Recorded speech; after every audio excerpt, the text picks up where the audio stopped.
Malakas ba ang tulo ng aircon mo? Yung kayang mag-ipon ng 2 pitsil o mahigit pa. So ito po ang problema ni ma'am na yung aircon niya tumutulo daw. Ayan. So nakalibre na siya ng tubig. Malamig pa. So pag mga ganyan ba makadads, ano ba yung kadalasan nagiging problema? Ano ba yung solusyon na dapat gawin? So ayan po, kung kita-kita nyo na makadads, nabasa yung pinaka-flooring nila makadads. Nilagyan lang nila ng mga basahan, ayan, sa kapitchel. So nakailang salok daw sila. Siyempre makadads, ang una natin gagawin, ititest muna natin yung aircon kung goods na goods ba. Siyempre parang pinaka-standard na natin yung makadads na una natin gagawin ay i-check natin yung aircon. Siyempre titingnan na rin natin kung may tutulo ba siya na tubig makadads para makita natin kung saan nanggagaling. Pero base dito sa pitchel niya, banda dito siya makadads.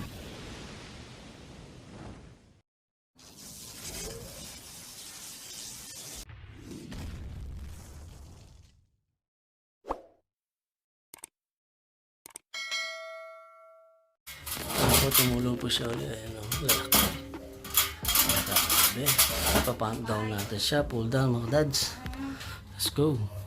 At natapos na nga natin siyang i-pump down. Ayan po. So tatanggalin ko na sana yung flare na. May napansin ako mga dads na yung flare nut niya, meron siyang polyethylene mga dads. So yung pambalot na puti natin, ayan o.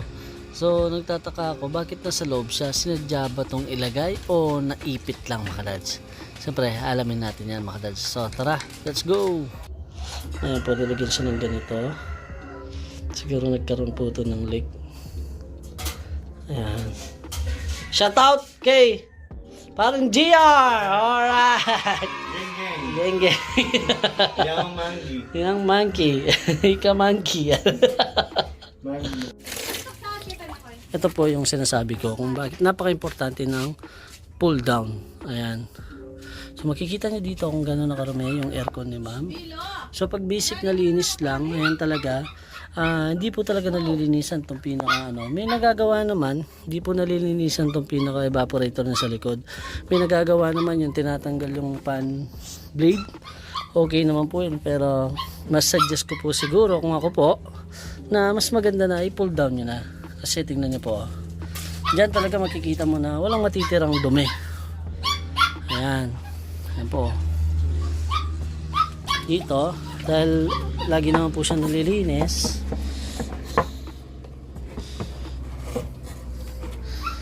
ayan po. Oh.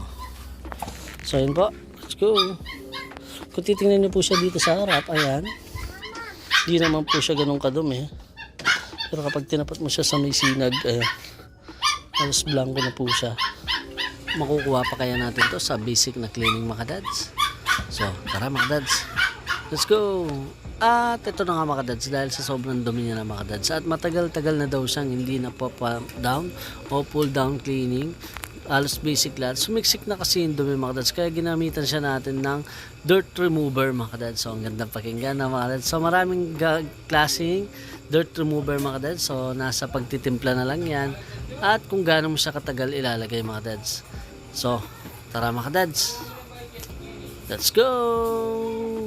At ito na nga mga dads, at i-spray na natin siya. Ayan. So kailan nga ba talaga dapat gamitan siya ng dirt removal at kailan nga ba dapat siya i-pull down cleaning mga dads?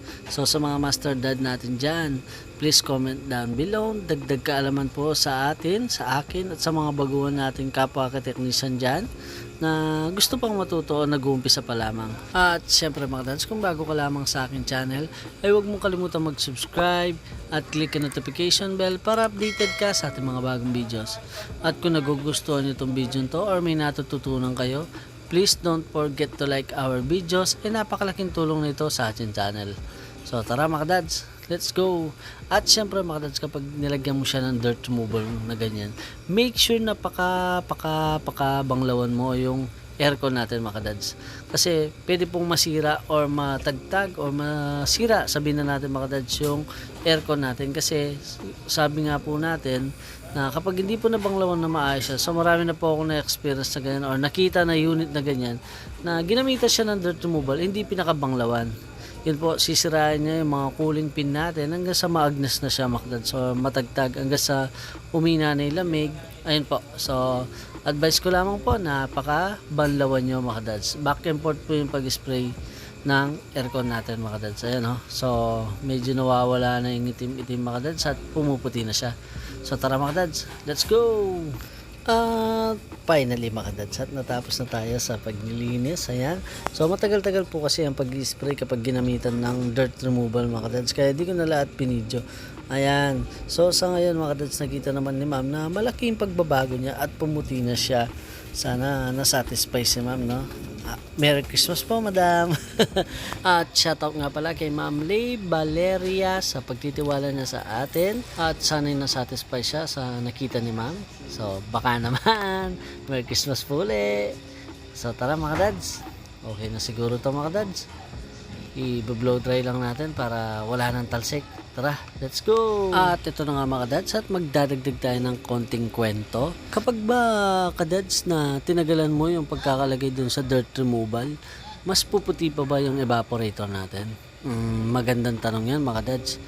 Siyempre mga kadads, mas puputi siya, tama po kayo mga kadads.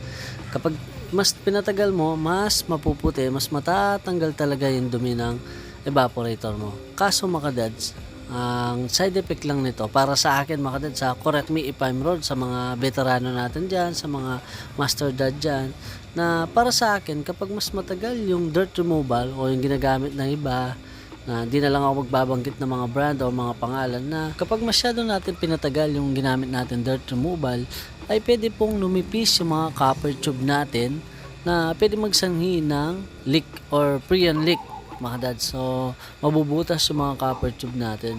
Hala mga dads, paano siya mabubutas? Numipis lang naman siya ng konti. So magandang tanong yan mga dads. Siyempre mga dads, halimbawa na lang natin sa plastic. So kung manipis yung plastic versus sa makapal na plastic, lalagyan mo ng capacity ng isang plastic yung manipis ng halimbawa ng 1 kilo. Sa makapal, carry niya lang. Doon sa manipis, mabibigatan siya. Pag tumaas pa o bumigat pa yung laman niya, mas bibigay yung manipis na plastic. So parang ganoon na nangyayari mga dads. At dumako naman tayo dito mga dads. Paano mo ba malalaman kung kailangan ng i-pull down cleaning ang isang aircon? Ano ba ang mga basihan mga dads para i-pull down cleaning mo ang isang aircon? Ito po. So para sa akin mga dads, una, ayan, tinitingnan ko yung likod ng evaporator. Pag nakita kong marumi na mga dads, yun sinasuggest ko sa customer na i-pull down cleaning na. Pangalawa mga dads, kung gaano na ba katagal yung aircon mo. So ayun po, pag masyado nang matagal at hindi pa po napupull down cleaning, sinasuggest ko rin yung mga dads. Siyempre, titingnan ko pa rin yung likod ng evaporator mo.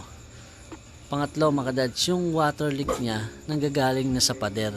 So pag sa pader na kasi, ibig sabihin pwedeng sa back drain yung water leak niya. Pero depende pa rin yan mga dads. Siyempre maganda na ma-check natin ng personal. At syempre sa mga master dad natin, ay suggest nyo naman kung paano ba yung sikretong malupitan yung technique sa pag-trace, kung kailangan na bang i-pull down yung aircon natin mga dads. So syempre, aabangan ko yan mga dads. Ito'y aking babasahin at pupusuan. So tara na mga dads, dito tayo sa kabila. Doon naman tayo dun sa flare nut kung ano yung nangyari. At ito na nga pala mga dads, may history na pala tong aircon na to. Dati kasi tayo yung contact ni ma'am, tapos nakalimutan niya yung contact natin, then tumawag siya ng iba, then pinriyon siya.